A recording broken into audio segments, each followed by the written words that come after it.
Besok di akhirat tuan-tuan, ramai orang terperanjat. Terperanjat pasal apa? Allah tak sangka aku buat sikit saja. Pahalanya sangat besar. Antara penyesalan di akhirat, ini penduduk surga menyesal. Menyesal dan rasa rugi sama Allah. Dulu masa lapang banyak, kenapa aku tak buat? Apa dia? Zikir. Satu-satunya perkara amalan yang dikesali, dirasakan sangat rugi oleh penduduk surga ketika hidup di dunia tidak berzikir. Ini ada hadisnya. Kalau saya tak belajar tasawuf, saya tak jumpa tuan-tuan. Rasulullah bersabda, laisa yatakhassaru ahlul jannah illa ala sa'atin marrat bihim walam yadhkurullaha fiha. Penduduk surga tidak akan merasa kesal dan rugi sangat kecuali satu perkara. Mereka akan rasa rugi dan kesal sangat, iaitu masa hidup di dunia berlalu mereka tidak berzikrullah. Ini Nabi tak bohong. Kalau saya tak belajar tasawuf, saya tak jumpa hadis ini. Hadis ini hadis sahih. Kita tak banyak solat, tak menyesal. Kita tak banyak puasa, tak menyesal. Kita tak banyak haji, tak menyesal. Tapi satu saja kata Rasulullah, masa berlalu dalam dunia kita tak berzikrullah. Kenapa tuan-tuan? Menyesal dan rugi sangat. Kerana pahalanya itu tak disangka-sangka. Setiap jemaat subuh, imam akan baca surah Sajadah. Ayat 17 tak salah saya, surah Sajadah. Allah berfirman, Bismillahirrahmanirrahim. Fala ta'lamu nafsun, seorang pun tak tahu, ma ukhfiya lahum min qurratu a'yunin jazaan bima kanu ya'malun. Seorang manusia pun tak tahu balasan baik yang Allah simpankan, Allah suruhkan kepada orang-orang mukmin yang dikasihi oleh Allah. Maksudnya tuan-tuan ayat ni, kita ini bila dikasihi oleh Allah, Allah simpankan balasan baiknya itu tak diketahui oleh siapa pun. Rasulullah pun tak tahu, kita pun tak tahu. Jadi balasan baik ini tuan-tuan memeranjatkan kita besok di akhirat.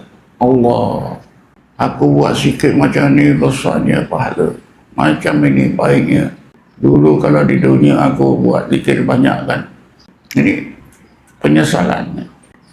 Qurratu a'yunin tu wala ta'lamu nafsun ma ukhfiya lahum min qurratu a'yunin jazaa'an bima kanu ya'malun.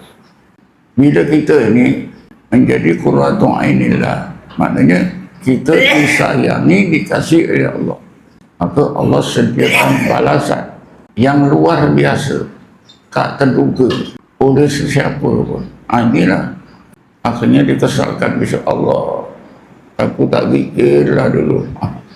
Jadi dengan sendiri tuan-tuan, bila kita belajar tasawuf, rahsia-rahsia macam ini Allah sampaikan kepada kita. Kalau saya tak belajar tasawuf, mungkin saya tak temui hadis ni. Dan ada syarahnya panjang lebar dalam setengah kitab tasawuf. Kan kita tak sangka. Saya pun terperanjat bila bertemu hadis ni. Rupanya amalan zikrullah ni sangat besar pahala. Setiap jemaat pun kita dengar khatib ketika membaca khutbah kedua, khatib akan baca ayat, wa aqimis shalah inna sholata tanha 'anil fahsya'i wal munkar wa la zikrullahi akbar wallahu ya'lamu ma tasna'un. Aqimus shalah, akhir khutbah kedua kan. Apa maknanya? Wala zikrullahi akbar. Sesudah Allah terangkan, dirikanlah solat, inna sholata tanha 'anil fahsya'i wal munkar. Dirikanlah solat, karena solat itu bila didirikan menjauhkan kamu daripada dosa-dosa besar dan dosa-dosa biasa. Wala zikrullahi akbar. Ingat akan sesungguhnya kebaikan zikrullah itu terbesar. Kita dengar. Tapi kalau kita tak belajar tasawuf, kita tak bekhal.